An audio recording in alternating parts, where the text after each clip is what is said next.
messieurs, bonjour, bienvenue, bon réveil, bon matin. Il est 6h30 exactement dans les studios de la RT5, au boulevard, pas au boulevard, à la Médina où nous émettons, mais aussi un peu partout au Sénégal, 6h30 où nous vous souhaitons un bon réveil et nous espérons pouvoir contribuer à ce réveil. En tout cas, ce matin, un programme, on l'espère, alléchant pour vous. D'abord, l'économie, on parlera ce matin beaucoup d'emplois. Professeur Ousmane Bey revient justement sur cette notion en relation avec donc l'économie, emploi, ça ne peut donner que du bon. Bonjour professeur. Bonjour Nathalie. Comment ça va? Ça va bien, merci. Bien, alors ce matin, pourquoi revenir sur le concept de l'emploi? On va plutôt parler peut-être de chômage. Parce oui, que de chômage, oui. Parce voilà, que, qui parle emploi parle chômage. Voilà, absolument. Les deux sont liés. Hein. Oui, absolument. Donc c'est un problème dans tous les pays du monde, particulièrement chez nous. Donc il faudrait qu'on en discute pour essayer de trouver les voies et moyens, en tout cas de sortir de cette difficulté et essayer de voir comment est-ce qu'on peut placer les jeunes qui sortent des universités, des écoles de formation, etc. Et peut-être que nos invités ont la réponse, en tout cas l'un de nos invités. Il s'agit de monsieur Bruno Fuchs. Bonjour. Bonjour. Vous êtes le président de Global Management Challenge, justement. Vous prenez comme credo, vous avez comme credo l'excellence au service de l'entrepreneuriat. Autant dire que vous allez répondre tout à l'heure à la question de professeur Ousmane Bey. Déjà, un mot sur ce jeu, sur cette compétition internationale. C'est une compétition qui se joue dans le monde entier, pays par pays. Et pour la première année, on a lancé cette compétition au Sénégal. Ce sont des étudiants qui s'affrontent pour gérer une entreprise, leur entreprise. Et aujourd'hui, dans 2 heures, commence la finale nationale avec les 7 meilleures équipes du pays. Absolument. Et puis après beaucoup de pays, 25 pays dont l'Angola, le Kenya, le Maroc, eh bien, Global Management Challenge arrive donc au Sénégal. Ça sera tout à l'heure dans la première partie. Et d'ailleurs, c'est pourquoi nous vous faisons rencontrer ce matin aussi le président de la convergence des étudiants, monsieur Mamadou Koumba Diouf, justement, qui sera là pour nous parler de la caravane de l'auto-emploi et de l'entrepreneuriat. Bonjour monsieur Diouf. Bonjour madame. Alors déjà revenez avec nous sur ce concept de la caravane de l'auto-emploi et de l'entrepreneuriat. Voilà, donc d'abord le titre s'appelle la convergence des étudiants et jeunes diplômés du Sénégal. Oui. Donc il regroupe aujourd'hui toutes les universités publiques, privées et des écoles de formation. Donc c'est des étudiants, des jeunes diplômés, soucieux de leur devenir et de leur avenir, qui partagent aujourd'hui une vision commune, celle de faire de ces derniers un levier important pour le développement de notre pays. Donc nous sommes conscients que l'information est une denrée périssable. Si on ne le dit pas à temps, elle perdra sa valeur dans le temps. Raison pour laquelle nous organisons chaque année la caravane des grandes écoles pour l'auto-emploi et l'entrepreneuriat, qui va nous permettre encore une fois de regrouper toutes les grandes universités dans une région. Donc pendant 6 jours, le but c'est de détecter les potentialités et les opportunités qui sont dans cette région. Donc après proposer des plateformes sur lesquelles les jeunes de cette région, les diplômés de cette région vont s'appesantir pour écrire leur propre projet. L'objectif final, c'est d'appréhender la cartographie nationale de l'emploi. Et tout à l'heure, vous reviendrez avec nous en détail sur cette caravane, mais surtout les acteurs qui sont impliqués dans cette grande organisation. 6h34, je termine tout de suite le menu à suivre dans la deuxième partie. La chronique tendance, Nafisa Ayer ce matin a décidé de revenir avec nous sur la barbe, évidemment. Ça ne concerne pas les femmes, même si par ailleurs peut-être que certaines femmes ont une barbe, je ne sais pas. En tout cas, la barbe sous tous ses angles, mais aussi certainement sous toutes ses facettes. Comment les hommes aiment-ils leur barbe et surtout comment essaient-ils de l'entretenir? On en parle dans la chronique tendance avec Nafisa Ayer. Toujours dans la deuxième partie à suivre la chronique santé. Ce matin, nous recevons le docteur Alunian. Il est du programme national de lutte contre la tuberculose. Il y reviendra avec surtout un focus sur quelques éléments. Et aussi, ce matin, vous le savez, le 23 mars est célébrée la journée mondiale de la météo. Et nous parlerons justement de l'incidence, en tout cas, de météo en relation avec l'économie. Donc ce matin, on est économie, emploi, entrepreneuriat. Et c'est pas pour rien qu'on a rassemblé justement des passionnés de l'emploi, mais aussi de l'entrepreneuriat, avec le docteur Marianne Nyan-Kane. Elle est la chef du département recherche et développement à la NACIM, à l'Agence nationale de la météo. Allez, 6h35, je vous rappelle que nous sommes en direct. Alors tout de suite, je vous propose une page horoscope avec Nafisa Ayer. Bélier. Vos rapports avec la balance n'auront rien de long fleuve tranquille. Ils ressembleront plutôt à un cours d'eau tumultueux. Taureau. Le poisson ne vous laissera pas le choix. Il vous vampirisera. Vous serez obligé de stopper votre relation sans plus tarder. Gémeaux. Le scorpion vous donnera l'impression de vouloir diriger votre vie, d'en prendre les commandes. Insupportable. Vous n'avez aucun conseil à recevoir de lui. Cancer. Vous n'hésiterez pas à dire ces 4 vérités à la Vierge qui se mêle ouvertement de vos affaires de famille. Tant pis si vous devez rompre tout contact. Lion. Des nuages assombriront votre relation avec le Cancer. Il semblerait qu'une féroce jalousie vienne gâcher vos échanges. Mettez les choses au point. Vierge, un sujet conflictuel vous opposera au Capricorne. Si vous souhaitez que les choses s'arrangent, ne comptez pas sur lui. Ce sera à vous de faire le premier pas. Balance. Vous vous apercevrez que vous avez de plus en plus de mal à faire confiance aux Gémeaux. Vous ne saurez pas comment lui dire que désormais, vous ne comptez plus sur lui. Scorpion. Quelques tensions provoqueront un climat d'hostilité si vous travaillez avec un bélier. Essayez d'éviter le plus possible d'avoir à le rencontrer. Sagittaire. L'ambiance changera entre vous et la Vierge. Elle exige de plus en plus souvent l'impossible. Il est temps de vous sortir de ses griffes. Capricorne. Un lion se permettra des choses qui dépasseront votre capacité de compréhension. Vous en serez déstabilisé, cela risque de durer. Verseau. Des accrochages sont à attendre avec le lion. Il ne voudra rien céder, persuadé d'être dans son bon droit. Et vous-même serez convaincu d'avoir raison. Poisson. Vous ne serez pas d'humeur à supporter ce natif du Cancer autour de vous. Il ne vous lâchera pas d'une semelle. Vous aurez l'impression d'étouffer. C'était tout pour votre horoscope du jour. Excellente journée. L'horoscope du jour à retrouver tous les jours sur Kenkeliba. Allez, 6h37, on ouvre la page actu de ce magazine. René Léon nous a rejoint. Bonjour René. Bonjour Nafi. Comment ça va? Ça va bien, merci. D'attaque au taquet. Au taquet comme tous les matins. matins. La définition de au taquet, donc ça va. J'espère que tu vas bien aussi. Absolument, très en forme pour les téléspectateurs, mais aussi pour toi. Comme tous les jours. Hein. Et pour bien lancer tes titres, c'est parti pour le flash. On y va.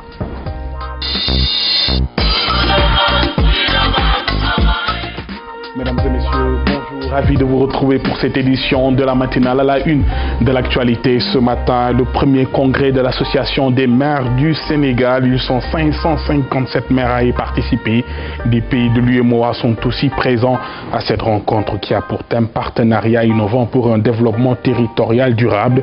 C'est le Premier ministre qui a présidé la cérémonie, vous l'entendrez tout à l'heure. Et puis, ce chiffre, 69,9%, c'est le score du oui au référendum selon le ministre de l'Intérieur. Il était en conférence de presse hier. Abdoulaye Daouda Diallo a énoncé les chiffres provisoires collectés par ses services. D'après lui, le taux de participation tournerait autour de 40,42%. Réaction à suivre. Et puis, le reportage du jour. Focus sur ces messages fort révélateurs, confréries, confessionnels ou encore proverbiales. Vous les voyez souvent à l'arrière des taxis et prenez certainement le temps de les lire. Ils expriment tous une appartenance à une communauté ou un sentiment affectif et parfois même à une mise en garde. On verra tout cela dans un instant. Et à l'étranger, on parlera de ces attentats survenus hier à Bruxelles, la capitale belge. 3 explosions ont retenti à l'aéroport de Zaventem, puis dans la station de métro de Malbec. Les explosions ont fait 14 morts et 92 blessés. Dans l'après-midi, le groupe État islamique a revendiqué ces attentats. Voilà pour le menu de ce mercredi matin, mesdames et messieurs. Restez avec nous. Le développement de tout cela, ce sera dans quelques minutes aux environs, Nafi, de 7h10, 7h20. À tout à l'heure. Merci René pour ces titres que tu développeras tout à l'heure dans ton journal à 6h40. Allez, déjà dans ton journal, on a vu, et je pense qu'on va en parler quand même, les attentats quand même en Belgique. Aline Badara Khan qui nous a rejoint. On ne peut ne pas en parler en l'espace de quelques temps. Ce sont des attentats quand même qui ont frappé. Donc Paris, c'était au mois de novembre, et puis là, c'est la Belgique. Mais très triste, hein. Oui. Nous nous inclinons quand même pour rendre hommage à ces victimes belges. c'est pas le seul pays touché. Actuellement, aucun pays au monde n'est épargné. Récemment, c'était la Côte d'Ivoire. Avant la Côte d'Ivoire, la veille déjà, il y a eu un attentat au Mali. Il y a eu des attentats dans pas mal de pays asiatiques, en Europe. Donc, on peut dire qu'actuellement, le risque, le péril terroriste est là. Donc, il faudrait véritablement une mutualisation des forces des différents services de renseignement pour mettre un peu carrément, voilà, pour mettre la main sur ces gens qui n'ont rien à voir avec l'islam, qui est d'abord une religion de paix, de tolérance. Déjà le salut islamique en dit long, salam. Salam alaikum, alaikum salam, que la paix soit sur vous. Tout à fait. Ça en dit long sur le sens, sur la portée symbolique de cette religion de paix que ces gens-là sont en train de ternir. Et je pense qu'avec voilà, un mouvement mondial carrément qui est là, qui va s'exprimer, je pense qu'on peut venir à bout du terrorisme, même si c'est très difficile et ça fait très mal au cœur. Absolument. Parce que je vois que moi, c'est quelque chose qu'on doit dénoncer. Comment peut-on, sous le sceau de la religion, au nom de Dieu, attenter à la vie d'autrui? Ça pose problème. Et c'est une question évidemment à laquelle on ne pourra pas encore répondre. Merci Anne Badara pour cette analyse. 6h41 minutes. Allez, je vous propose tout de suite de parler d'autre chose. On parle économie dans ce magazine. L'économie. J'appelle tout de suite le professeur Ousmane Beye à me rejoindre sur le plateau. Je vous l'avais dit, on va parler de chômage ce matin et surtout voir les conséquences du chômage justement sur l'économie avec le professeur Ousmane Beye que j'appelle. Anne Badara tout à l'heure. Alors, professeur, tout à l'heure vous le disiez, on ne peut parler de développement sans pour autant régler la question du chômage. Et c'est pourquoi vous avez choisi ce thème ce matin. Ce matin, oui. Donc, il faut d'abord dire que le BIT, le Bureau international du travail, définit le chômage selon 3 critères. Oui. Une personne qui ne travaille pas, sans travail, elle est disponible pour travailler et recherche effectivement un travail. Voilà, donc, c'est 3 critères qui définissent le chômage au niveau du BIT. Au Sénégal, on a fait une enquête, l'Agence nationale de la statistique et de la démographie entre juin 2015 et juillet 2016, et de cette enquête il ressort que le chômage au Sénégal atteint le taux de 13%. Donc c'est un peu quand même élevé. C'est assez élevé. Donc il faudrait voir quels sont les moyens pour essayer de sortir éradiquer en tout cas ce chômage-là. Un chômage qui touche bien sûr de plus en plus les jeunes. Absolument, absolument, bien sûr les jeunes, parce que la population déjà totale du Sénégal est majoritairement jeune. Voilà, donc les sortants des universités, les sortants des centres de formation, en général, ne trouvent pas d'emploi. Et ils sont déjà mis dans la catégorie des chômeurs, parce que donc une définition du chômage, tout à l'heure vous en faisiez une définition, vous en donniez justement quelques termes. Est-ce que quelqu'un qui sort donc d'une école de formation, évidemment avec à la clé un diplôme, s'il ne trouve pas un travail, est-ce que déjà on peut le catégoriser, on peut le mettre dans la catégorie des chômeurs? Voilà, là-bas il y a un flou, oui. Parce que on ne sait pas à partir de quelle assiette, n'est-ce pas, on a donc défini ce taux de chômage.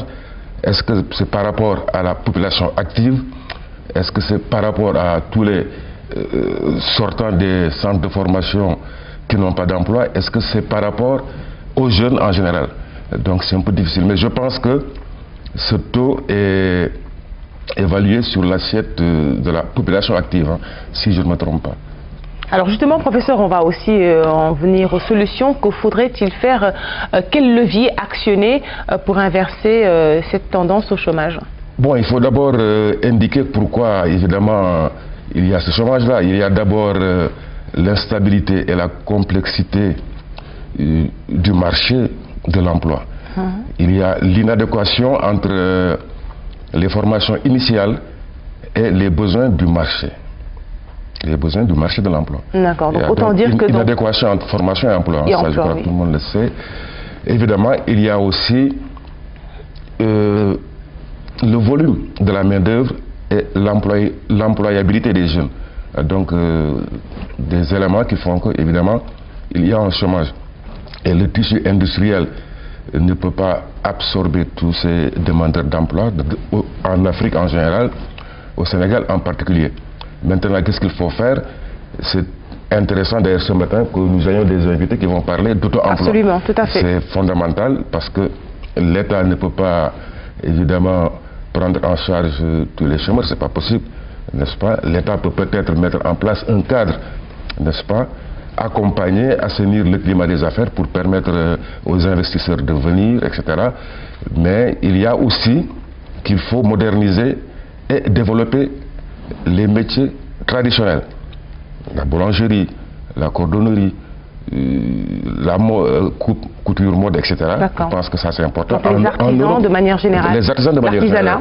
Voilà. Et l'accompagner avec la formation dans ces métiers-là. Et aussi, évidemment, qui parle de formation, on parle de moyens, peut-être que ça sera le dernier point de votre analyse. Voilà, absolument. Donc je pense que c'est fondamental, c'est important. Et puis,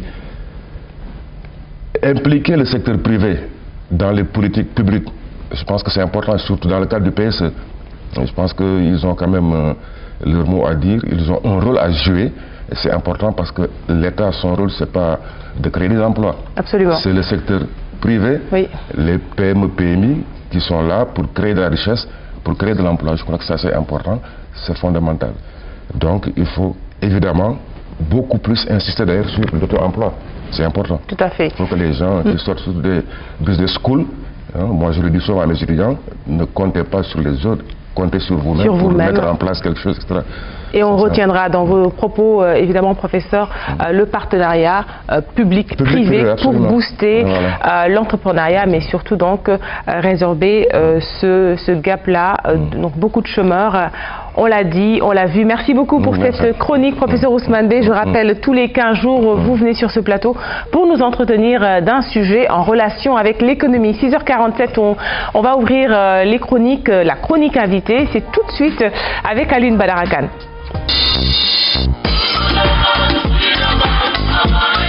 La chronique invitée ce matin, alors nous commençons la première partie avec deux invités. Tout d'abord monsieur Bruno Fuchs, il est le président de Global Management Challenge, une compétition internationale enfin qui arrive au Sénégal.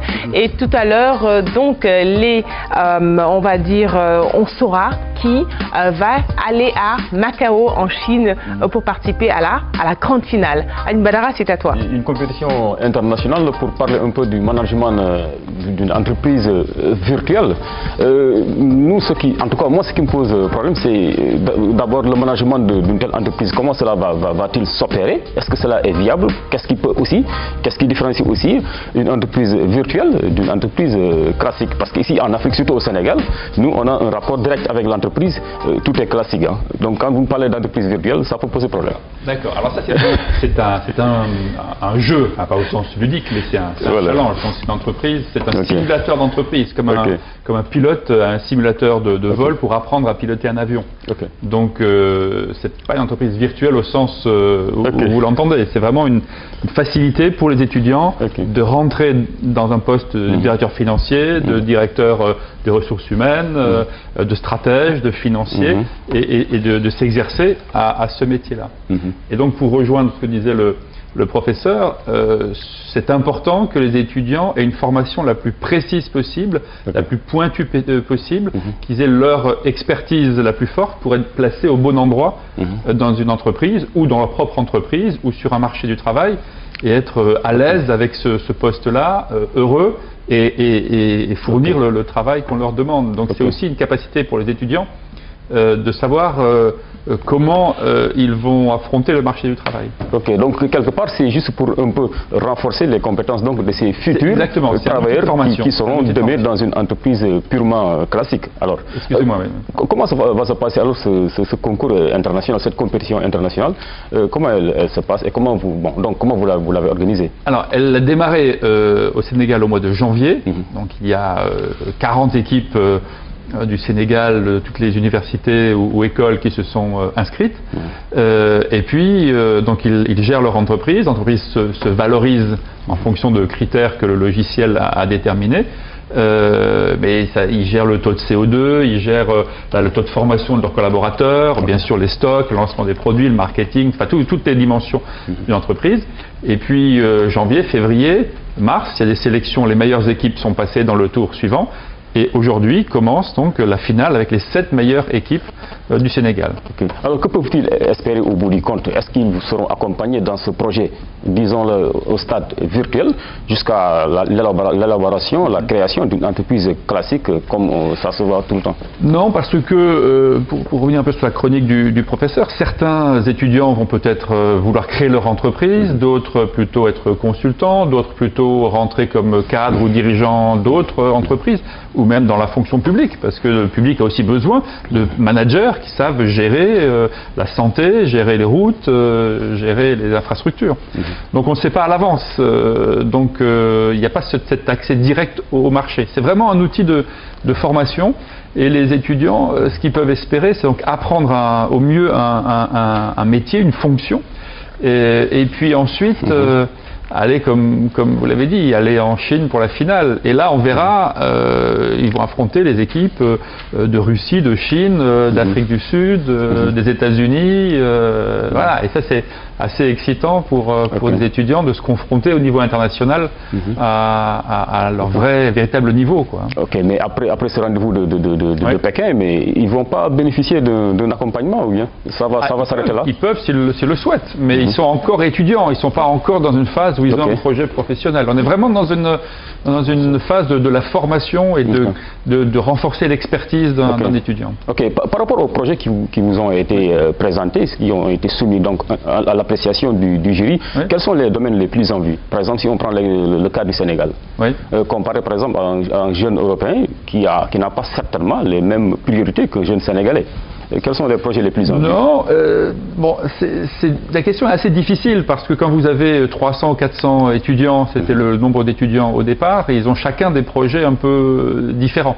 Ils n'ont pas tous la même projection de leur vie professionnelle. Donc c'est assez, il faut les prendre un après l'autre en réalité. Ok. Alors, si on dit de plus en plus que l'avenir du monde est ici en Afrique, dans le domaine du travail, vous, en tant qu'expert en la matière en tout cas, parce que vous encouragez ces jeunes-là à mettre sur pied quelque chose qui pourra demain être assez concret, qu'est-ce que vous en pensez? Est-ce que véritablement on a des potentialités ici à faire valoir? Alors moi je partage complètement votre point de vue. Après, quand on dit que l'Afrique c'est le continent de demain du monde, il faut le transformer. Ça c'est un potentiel, il faut le transformer. Mais moi quand j'arrive ici, je vois des gens qui sont enthousiastes, qui ont envie. Ça change beaucoup de l'Europe où bon, les gens sont un peu... pour utiliser un mot un peu simple et pas trop méchant, un peu triste, quoi. Ouais, ils manquent d'envie, d'enthousiasme, voilà, ils ont moins de potentialité, moins de perspective. Et donc rien que ça, si vous mettez l'enthousiasme, l'énergie, l'aspect démographique, alors, donc avec le mouvement que ça va opérer, et puis la formation et l'expertise, voilà, après il faut se tourner vers le professeur pour savoir si ça fait un marché du travail qui fonctionne ou pas. Mais en tout cas, vous avez du potentiel, de l'enthousiasme et de la formation. D'ailleurs, normalement, ça doit faire des gens qui trouvent leur voie sur le marché professionnel. Alors je rappelle que nous recevons Monsieur Bruno Fuchs, président de Global Management Challenge. Je vais revenir sur l'entrepreneuriat, sur l'entreprise. Alors on l'a dit et redit, le jeu repose sur un logiciel de simulation. Est-ce que des dispositions particulières sont prises selon les pays, ou est-ce que finalement la culture entrepreneuriale est universelle? Non, les standards doivent être les mêmes. Quand vous gérez une entreprise, même une auto-entreprise, vous devez avoir la dimension internationale et mondiale. Vous devez utiliser des standards, en tout cas, de mesures qui sont les mêmes. Sinon, c'est assez difficile. Après, la façon de l'approcher, les logiques peuvent être différentes. Et je pense que la force, c'est d'avoir des spécificités par pays ou par personne même. Et c'est ça l'originalité, c'est ça la créativité, c'est ça qui fait la différence. Donc il n'y a pas une manière de diriger une entreprise? Si, la manière, elle est personnelle. Vous pouvez prendre plus de risques, vous pouvez être plus sécurisant, vous pouvez former vos collaborateurs, moins les former, vous décidez. Mais après, ça marche plus ou moins bien parce que vous êtes confronté à un marché mondial. Vous n'êtes pas tout seul dans votre propre chambre. Donc votre façon de gérer l'entreprise, elle a des conséquences sur un marché. Est-ce que les gens veulent votre produit, ils l'achètent ou est-ce qu'ils ne le veulent pas? Voilà, ça, votre façon de faire, elle est pas, et vous restez pas, c'est pas virtuel. C'est d'ailleurs vos produits, et ben, soit les gens les achètent, soit ils les achètent pas. Soit ils les achètent au bon prix, avec vos marges pour vous, soit ils les achètent à des prix trop faibles, et puis vous perdez de l'argent. Soit les prix sont trop hauts, et puis vous en vendez pas. Donc voilà, les conséquences, elles sont immédiates sur le marché. Si je comprends bien votre question, je crois qu'en fait là, vous voulez mettre l'accent sur cette dimension-là culturelle. Parce qu'une entreprise nippone, bon, japonaise, diffère forcément de la gestion d'une entreprise allemande. Donc la culture aussi a son importance dans la gestion d'une entreprise. Oui, je pense que la culture, ça va effectivement permettre aux collaborateurs qui sont avec vous d'être à l'aise, heureux, de se battre pour l'entreprise, d'avoir envie de le faire, etc. Mais au-delà de la culture, de l'approche et de la stratégie que vous allez déployer pour développer l'entreprise, à un moment, le marché, et si on est dans une économie de marché, après on peut le regretter, c'est un autre débat, mais dans une économie de marché, c'est le marché qui décide si vos produits sont bons, ils sont beaux, ils vous font du bien, ils sont au bon prix, etc. Donc ça, c'est ça que vous devez apprendre les étudiants. Et peut-être pour terminer cette question qui est quand même très importante, je pense, entre la culture et le marché mondial, si vous restez trop dans votre idée que c'est votre culture, c'est votre façon personnelle d'approcher, vous n'êtes pas habitué à ce que le marché décide. C'est le marché qui va vous sanctionner. Donc c'est important de confronter il faut se conformer au marché. Et c'est l'objectif du jeu, c'est de confronter les étudiants aux logiques de marché et de décision finale du consommateur. Et c'est le consommateur qui va décider. Et avant le consommateur, les autres acteurs, vos concurrents. Si vos concurrents ont des approches qui sont plus efficaces, plus originales, qui réduisent plus les coûts et qui ont des produits de plus grande valeur, il va y avoir des problèmes. Alors comment avez-vous approché ces étudiants-là sénégalais pour qu'ils puissent postuler à cette grande compétition? Alors on a créé ici une antenne au Sénégal avec un de mes collaborateurs qui s'appelle Abdelrahman Bamba, qui s'occupe de ça, qui est allé voir université après université et qui a expliqué le jeu. Et il a eu tout de suite un accueil très favorable dans les différentes universités. Et une dernière question. Professeur, une réaction sur oui, évidemment, GMP. Je suis d'accord avec ce qu'ils sont en train de dire. C'est tout ce que Khan a dit, parce que c'est important. On s'appuie d'abord sur sa culture pour pouvoir s'ouvrir après à ce qu'on appelle la culture d'entreprise.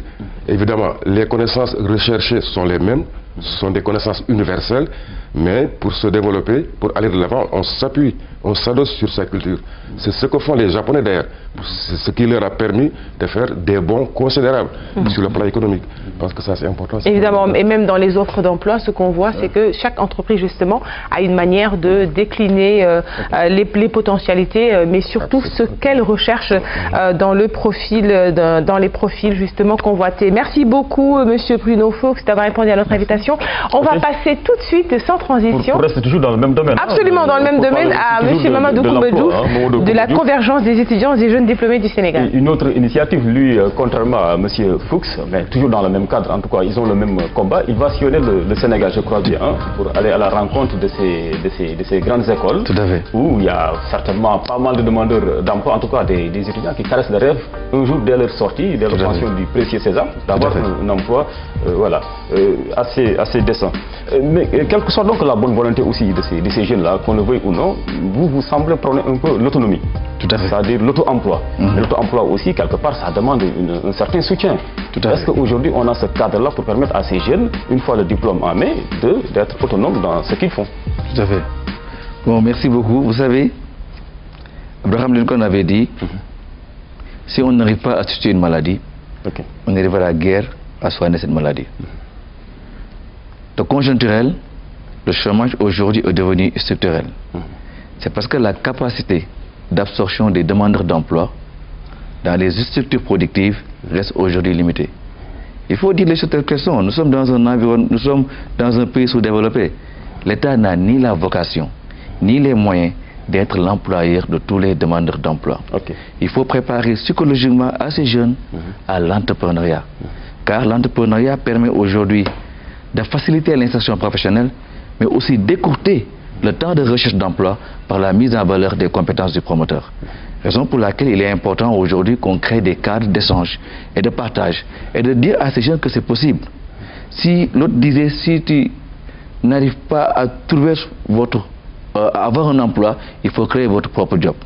Mais il appartient aussi à l'État, comme tu l'as dit tout à l'heure, de créer les conditions de création d'emplois. Voilà. Donc améliorer l'environnement des affaires, obtenir l'innovation et l'investissement, qui sont tous des facteurs de création d'emplois. Mais aujourd'hui, au Sénégal, à l'heure actuelle, est-ce que ce cadre-là est assez propice à l'éclosion disons, de l'auto-emploi au Sénégal, hein?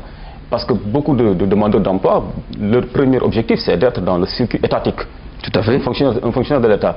Mais aujourd'hui, est-ce que l'État, à son niveau, crée les conditions pour permettre à ces jeunes-là d'être autonomes, de se lancer, disons, dans une entreprise? C'est ça le frein, c'est ça l'obstacle en fait. Il faut que les jeunes aujourd'hui démystifient la fonction publique. Voilà. Il faut que les jeunes eux-mêmes croient en eux, croient qu'ils seront les maîtres de leur devenir et de leur avenir. L'État a mis sur pied des programmes qui sont là pour faire la promotion de l'entrepreneuriat. Il y a un programme qui s'appelle le PRODAC, le programme des domaines agricoles communautaires, voilà, qui prépare à ces jeunes de devenir des entrepreneurs agricoles. Mais c'est un programme qui nous rassure. Le PRODAC, c'est des terres déjà aménagées, donc allant de 1000 à 5000 hectares d'un seul tenant, qu'on appelle des DAC. Ces DAC sont constitués par ce qu'on appelle des UAE, des unités autonomes d'exploitation, allant de 5 à 25 hectares. Ces mêmes UAE sont gérés par des GIA, qu'on appelle des groupements d'entrepreneurs agricoles, allant de 5 à 25 personnes. Aujourd'hui, il y a plusieurs diplômés aujourd'hui, grâce par le biais du programme des domaines agricoles communautaires, à CFA, à Sédhiou, à Itato, à Kédougou, à Kermamassar, à Louga, à Kassambakan, à Diourbel, qui sont aujourd'hui des entrepreneurs agricoles, qui ont leur propre structure. Et ce qui fait la pertinence de ce programme, c'est-à-dire la porte d'entrée de ce programme, c'est la formation. En entrant, vous avez les statuts d'un incubé. On vous forme de 1 à 2 ans. Et après la formation, avec l'approche des synergies d'action publique, le programme vous accompagne avec des consultants qui vont vous pousser à écrire votre plan d'affaires, à pouvoir bénéficier, parce que l'État a mis sur pied des dispositifs institutionnels, comme la BNDE, comme le FONGIP, comme le FONSIS, comme l'ANIDA, qui sont des partenaires du PRODAC, qui vont accompagner à ces jeunes, encore une fois, à avoir des financements et être autonomes, avoir ce qu'on appelle des fermes intégrées, encore une fois, dans leur propre localité. Ça, c'est des programmes qui nous rassurent, en fait. Ok, mais beaucoup de ces jeunes-là, en tout cas, ils vous disent que c'est vrai que ces instruments-là de l'État existent, ils sont là, mais l'accès est problématique. S'il y a une certaine lourdeur qui fait que pour déjà avoir un financement, ça demande beaucoup de temps. Et comme vous prenez l'auto-emploi, l'autonomie, il faut que les choses aillent vite. Moi, je suis parmi ceux qui croient que les choses, ça ne se donne pas, ça s'arrache. Okay. Il faut aller les chercher. Il faut dans la vie... Simplifiant par exemple les procédures. Pourquoi pas? Bon, c'est normal aussi. Mais l'importance toujours, c'est se donner les moyens pour atteindre ses objectifs. Le chemin n'est pas difficile. C'est le difficile qui est le chemin. Alors, Mamadou Coumba-Diouf, à vous entendre, on a l'impression que vous tournez plutôt, en tout cas que vous incitez les jeunes à se tourner plutôt dans le secteur agricole. Autant dire que ça ne va pas être facile, justement, parce que Aline Badara l'a ébauché tout à l'heure dans son propos. Les structures, c'est vrai, elles sont là, mais parfois, c'est l'accompagnement qui pose problème. Et tout le monde sait aussi qu'en sortant d'une école de formation, en tout cas peu de jeunes, ici au Sénégal, je parle d'expérience, vont se tourner dans le secteur agricole. Comment allez-vous faire justement pour briser ce tabou d'aller dans des métiers comme l'agriculture? Vous savez, l'agriculture a plusieurs branches. Il ne faut pas rester tout simplement sur l'agriculture, mais dans toute sa chaîne de valeur, de la production à la transformation, mais aussi de la transformation à la commercialisation. Mais d'abord, il faut qu'elle soit plus modernisée. Vous êtes d'accord avec moi? Tout à fait. C'est quoi moderniser l'agriculture? C'est pourquoi je donnais tout à l'heure l'exemple du PRODAC, qui est un programme qui nous a beaucoup séduit, d'où il amène d'abord le cadre de vie, après le cadre de travail, pour parler de la modernisation. Tout à fait, oui. Accompagné avec des infrastructures, avec aujourd'hui des matériels, encore une fois, que ces derniers pourront se présenter, encore une fois, pour être à l'aise dans le secteur privé moderne. C'est vrai que ça, c'est pas facile, ça demande un accompagnement, encore une fois, de l'État, en fait. Alors, durant cette caravane, quelles sont surtout les régions que vous ciblez? Parce que, vous l'avez dit tantôt, chaque région a sa particularité dans un domaine donné, c'est clair, mais il y a des régions où la demande est encore beaucoup plus forte. Je donne l'exemple de Dakar, par exemple. où c'est vrai qu'ici, c'est pas mal de jeunes, des milliers presque, qui frappent à la porte des grandes entreprises pour avoir un emploi. Quelles sont les régions que vous ciblez? Bon, donc l'objectif d'abord de la caravane, c'est appréhender la cartographie nationale de l'emploi. Nous sommes à notre 3e édition, donc chaque année nous organisons la caravane des grandes écoles pour l'auto-emploi et l'entrepreneuriat, donc qui va regrouper toutes les grandes universités du Sénégal dans une région. Le but, c'est de détecter d'abord les potentialités et les opportunités qui sont dans cette région.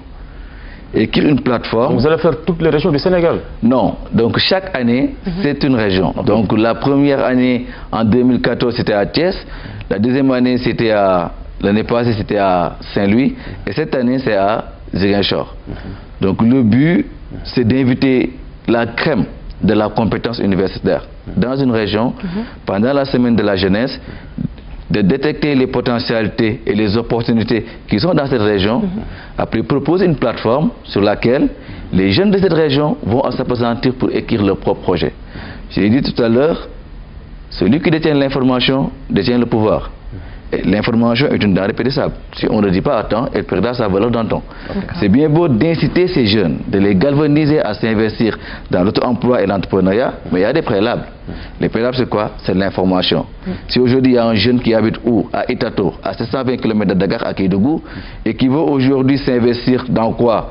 Dans l'aquaculture à Thiès, on pourra lui dire que oui, que le projet que vous voulez faire à Thiès, c'est pas opportun parce qu'il n'y a pas le marché. Mais si vous voulez s'investir sur ça et ça et ça, il y aura ça et ça et ça. C'est juste encore une fois préparer à ces jeunes de les donner toutes les informations pour que ces derniers puissent être à l'aise encore une fois dans le secteur privé moderne. Une dernière question. Si vous allez à Ziguinchor, la présente en tout cas édition aura lieu à Ziguinchor. Tout à fait. Quelles sont les potentialités à saisir dans cette région? Bon, pour un jeune par exemple. C'est la chose la mieux partagée. C'est-à-dire qu'aujourd'hui, l'agriculture, encore une fois, est encore l'épicentre, l'épine dorsale, encore une fois, de tout développement. Donc nous incitons encore une fois à ces jeunes à s'investir encore dans l'agriculture, dans l'aquaculture, dans la production végétale, dans la production animale. Donc il y a plusieurs, encore une fois, axes secteurs sur lesquels on va réfléchir, par rapport à lesquels on va présenter le 6 avril, Inch'Allah, la plateforme de la CGT convenant des étudiants et jeunes diplômés par rapport à la caravane de l'édition 2016. Merci beaucoup. Donc, merci. Rendez-vous à la absolument, rendez-vous voilà, dans la deuxième partie. Alors, dans la deuxième partie, je rappelle, nous aurons d'autres invités, à savoir Dr Alunian du Programme national de lutte contre la tuberculose, mais aussi de Madame Marianne Nyankan et les docteurs en météorologie et les chefs du service du département recherche et développement au sein de l'ANACIM. On parlera évidemment donc de santé mais aussi de météo. Merci à nos invités de la première partie, Monsieur Bruno Fuchs. Peut-être un dernier mot pour les étudiants et donner rendez-vous à ce soir. Bonne chance à tout le monde. Oui. Et puis on est quand même placé sous le signe du ministre qui est le parrain, qui a compris que ce jeu était important pour le Sénégal, le ministre de l'enseignement supérieur qui sera là à 17h30 pour remettre les prix. Et puis je voulais faire un petit commentaire et féliciter votre initiative. On est vraiment dans le vrai. C'est-à-dire qu'il faut aller vraiment dire aux jeunes, aux étudiants que c'est à eux d'aller chercher leur propre avenir. Et après, c'est au gouvernement, au pouvoir politique, à créer les conditions. En France, on a créé l'auto-entrepreneur, le statut. C'est aussi le pays dans lequel, en Europe, il y a le plus de fonctionnaires. Voilà. Donc, d'une part, il y a une culture de fonctionnaires, et de l'autre, il y a quand même 1 million de personnes qui ont créé ce statut-là en 3 ans. Donc, on peut, dans un pays, avoir plusieurs types de cultures et plusieurs types d'initiatives et de parcours professionnels. Donc, vraiment, je pourrais vraiment vous remercier. Merci d'être venu passer sur ce plateau pour partager avec nous votre expérience. Merci aussi à Monsieur Mamadou Koumbedjouf, président de la Convergence des étudiants et jeunes diplômés du Sénégal. Évidemment, on vous souhaite bon vent avec votre caravane. Allez, à quoi? Il est 7h. Alors, il est 7h09. Je vous propose une pause musicale et puis derrière suivra le journal.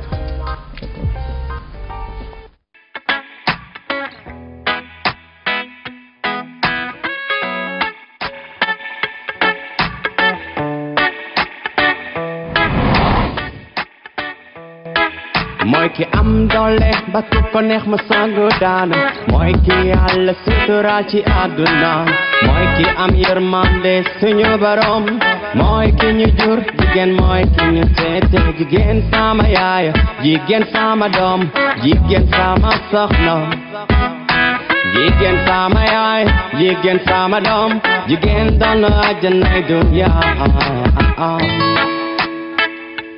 no no no no no no moom warul mer daa war a kontaan jigéen warul mer jigéen dafa war a bég fonkal ma ko moom de warul jooy fonkal ma ko moom de warul jooy mooy suñu yaay mooy suñu doom mooy suñu soxna jigéen de suñu maam fonkal ma ko moom de warul jooy fonkal ma ko moom de warul jooy mooy suñu yaay mooy suñu doom mooy suñu soxna jigéen de suñu maam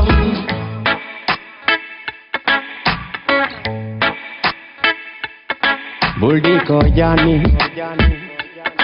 bul di ko doore moom warul mer daa war a kontaan jigéen warul mer jigéen dafa war a bég war na ci Yàlla bur bi borom bi moom mi ñu sàkk moom mi ñu moom moo njëkk a wormal jigéen waay waay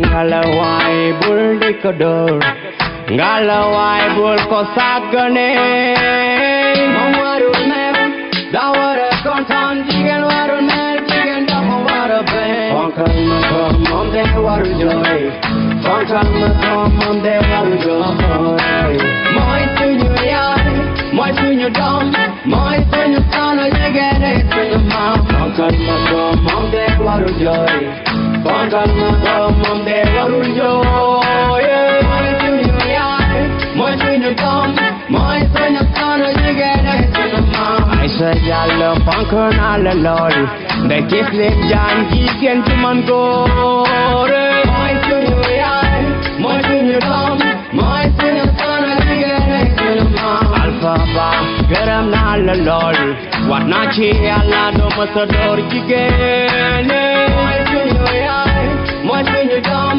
mooy suñu soxna jigéen de suñu maam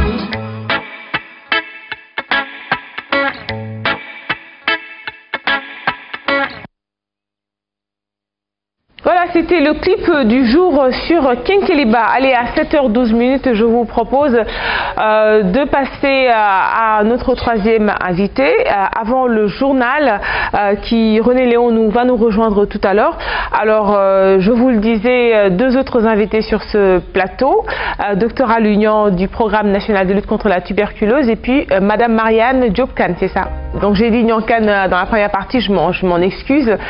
Madame Marianne Diop-Kane qui est de la NACIM, donc qui va nous parler de la journée mondiale de la météo. C'est parti tout de suite avec notre invité en même temps qui va nous aider à présenter la chronique santé. C'est parti, docteur Alunian.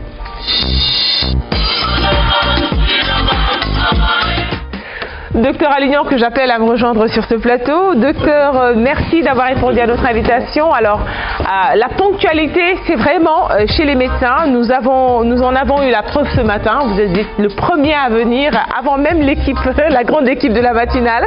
Cela veut dire beaucoup de choses. Cela veut dire tout simplement qu'on a des médecins de valeur. Bonjour, professeur. Bonjour, docteur. Bonjour. Merci d'avoir répondu à notre invitation. Alors, ce matin, on va parler de tuberculose. On va revenir sur ce programme national donc mis sur pied par l'État du Sénégal.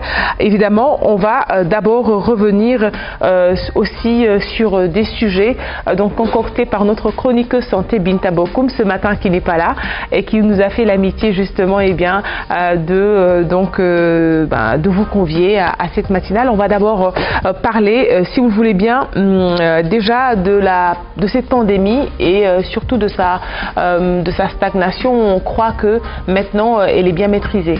Tout à fait. La tuberculose est là. C'est une maladie qui est là depuis, on peut dire depuis le pharaon, depuis plusieurs millénaires.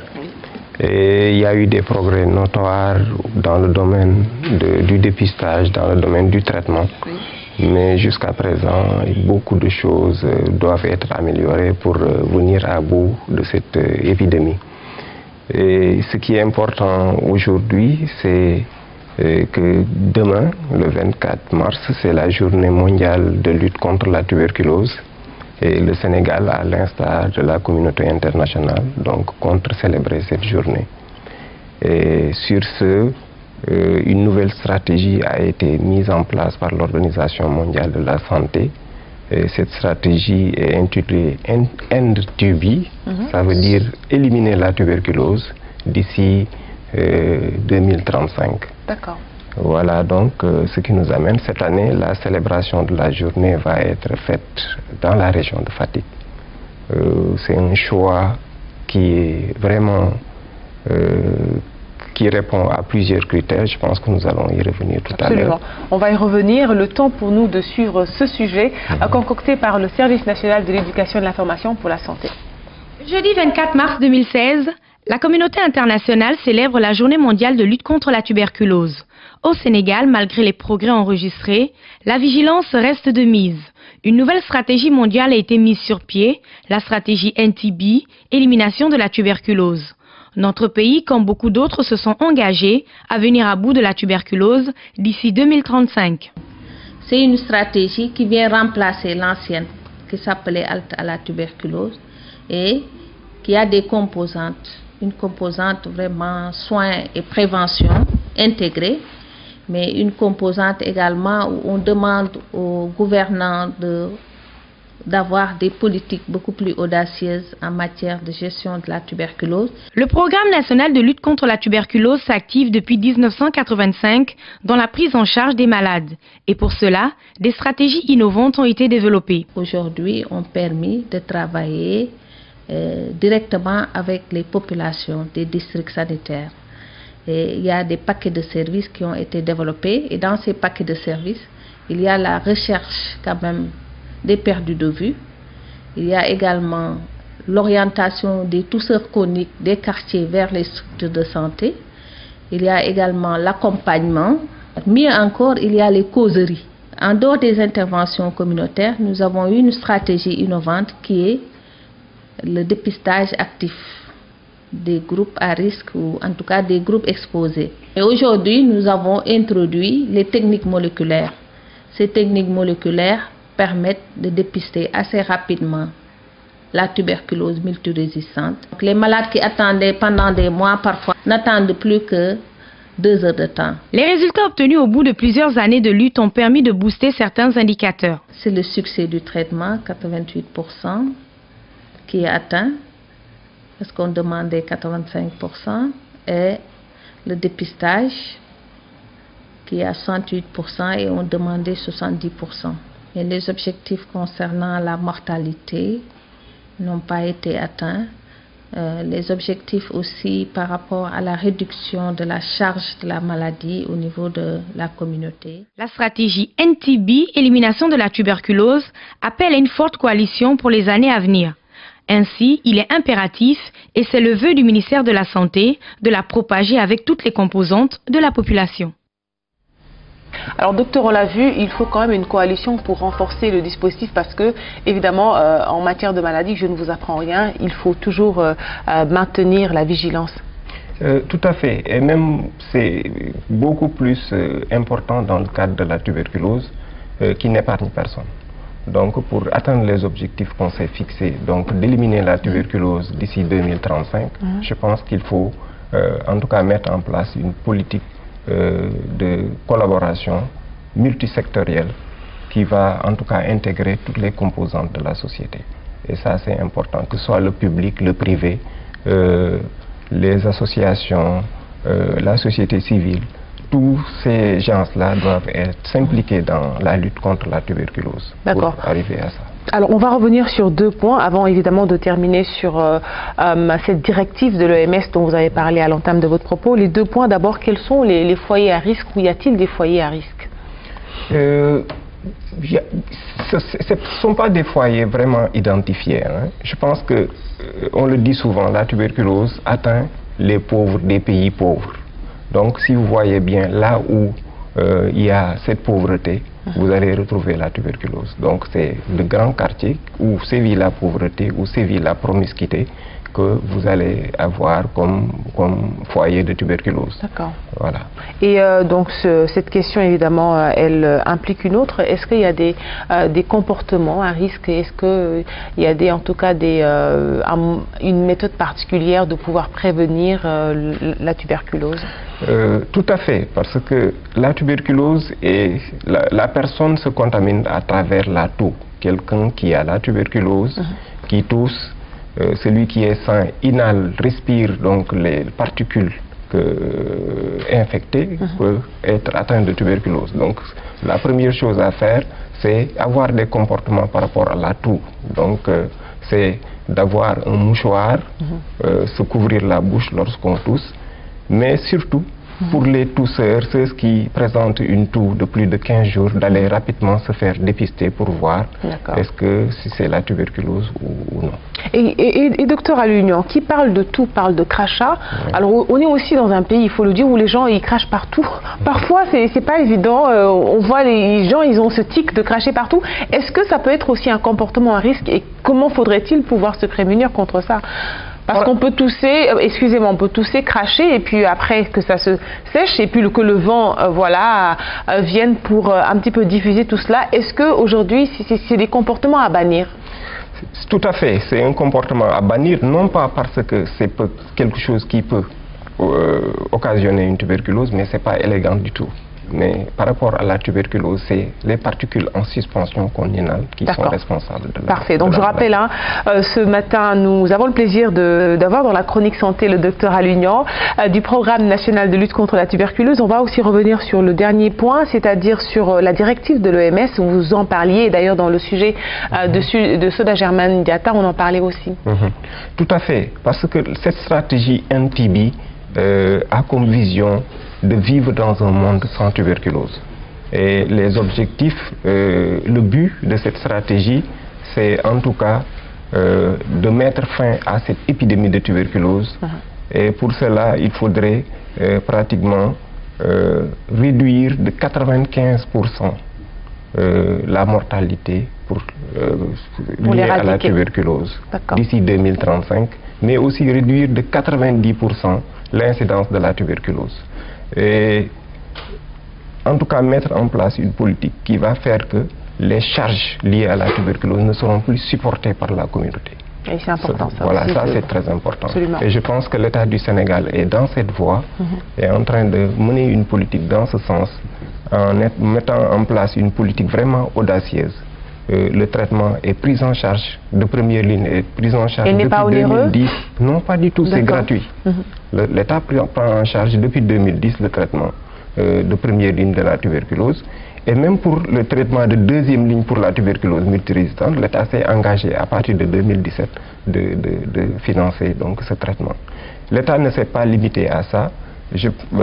Il est en train de financer les outils diagnostiques moléculaires, notamment le GeneXpert, qui est vraiment révolutionnaire, qui permet de diagnostiquer la tuberculose multirésistante en 2 heures de temps, alors qu'avant on attendait 2 mois pour avoir un diagnostic précis. Donc, mais ça ne suffit pas. Avec tous ces efforts que l'État est en train de mener, je pense que c'est toute la communauté qui doit s'intégrer dans cette lutte pour qu'on arrive à bout de la tuberculose. Alors il y a une question d'Aïn Badarakan. Avant cela, on va... Ah oui, c'est par rapport au traitement. Par rapport au coût du traitement. Au coût du traitement. Comme il a dit que c'est un peu la maladie des couches défavorisées, alors j'ai pensé automatiquement à cela, au prix. Heureusement que l'État a rendu gratuit le traitement, c'est une chose qu'on se doit de saluer. Absolument. Allez, on termine cette chronique avec un autre extrait. Je pense que c'est le docteur Marie Sardjouf. Elle est la coordonnatrice du programme national de lutte contre la tuberculose. Je prêtais une plus grande attention à la toux. La toux, elle est banale, mais elle peut cacher beaucoup de choses. Et le dire que aussi, quand une tuberculose est diagnostiquée dans une maison, il faudra quand même partager l'information et véritablement amener en consultation aussi bien les enfants que les personnes âgées pour pouvoir quand même leur donner aussi leur chance de se soigner. Donc c'est extrêmement important. Il faut également poser des actes simples qui apparemment ne coûte rien, c'est ouvrir les portes, ouvrir les fenêtres chaque jour pour laisser les mouvements d'air quand même défiler dans la maison. Alors évidemment, on a quelques astuces, on va dire, pour davantage se prémunir contre cette maladie. Peut-être un dernier mot, docteur Alignan, sur surtout la journée de demain. Que sera-t-elle, la journée mondiale? Voilà, la journée qui va se dérouler à Fatick, et le choix de Fatick n'est pas un choix délibéré. Parce que d'habitude, on choisissait la région qui n'était pas performante. Mais cette fois-ci, on a choisi Fatick parce que c'était un bon élève en 2015. Parce que à travers les résultats que la région de Fatick a obtenus dans le domaine du dépistage, qui est passé de 26% à 34%, et en même temps par rapport aux résultats du suivi. Donc nous sommes partis à Fatick pour renforcer ces acquis et pratiquement voir le tissu social, communautaire qui a été mis en place pour vraiment aboutir à ces résultats. Le mot de la fin, c'est dire que la tuberculose est une maladie qui guérit, le traitement est gratuit, et que ce traitement est disponible dans toutes les structures sanitaires. Et qu'il y a un objectif qui est là, c'est l'objectif de l'éradication de la tuberculose d'ici 2035. Et pour cela, il faut une synergie de toutes nos forces, de toute la communauté pour arriver à bout de cette maladie. Merci, docteur Alignan, du Programme national de lutte contre la tuberculose. Vous l'avez dit, un traitement aussi qui demande beaucoup, en tout cas, de vigilance, parce qu'une fois qu'il est rompu, il faut reprendre tout le processus. On y reviendra certainement demain pendant les éditions d'RT5. 7h26, c'est l'heure du journal, mais avant, un petit tampon musical. C'est bon, vous restez. Bon gars yi concert bi c'est dans 2 jours hein, te vraiment affaire yi des na toog quoi, il faut ñu def filage bu jaar yoon xam nga comme ça ñu mën a assurer quoi xam nga. lan la yow kii fu mu jógee lan la ah qu'est-ce qu'il y a.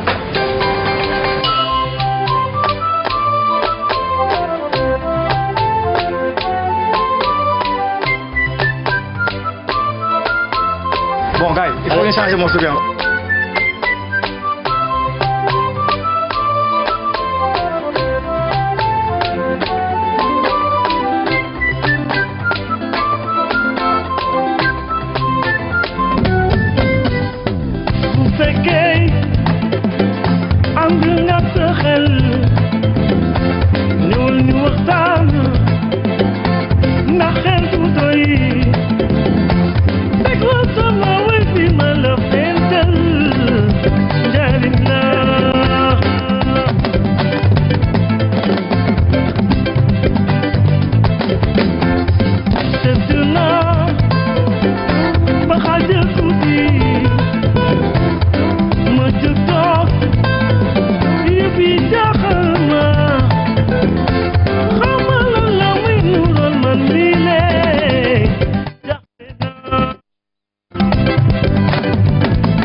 Sur Kenkeliba à 7h29. Tout de suite, c'est l'heure du journal sur Kenkeliba.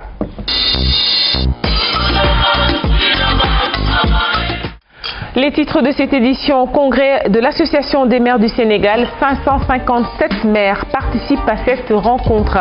Et puis référendum du dimanche, le score du oui est de 69,9% pardon, selon le ministre de l'Intérieur Abdoulaye Daouda Diallo.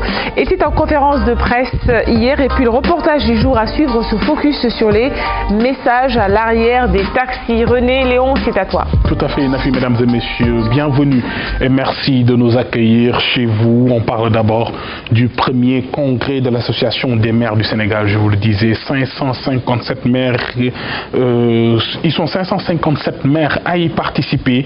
Des pays de l'UEMOA sont aussi présents à cette rencontre qui a pour thème partenariat innovant pour un développement territorial durable. C'est le Premier ministre qui a présidé la cérémonie. Je vous propose d'ailleurs de l'écouter au micro de Cheikh Bamba Gueye.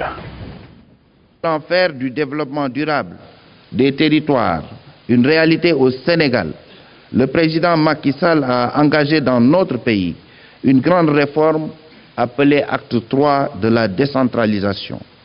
Cette réforme vise à bâtir des territoires viables, attractifs et porteurs de développement durable. C'est une refondation de la gouvernance locale reposant sur la territorialisation des politiques publiques qui s'appuie entre autres sur la contractualisation des relations entre l'État et les collectivités territoriales. Pour mieux soutenir ce processus, le président de la République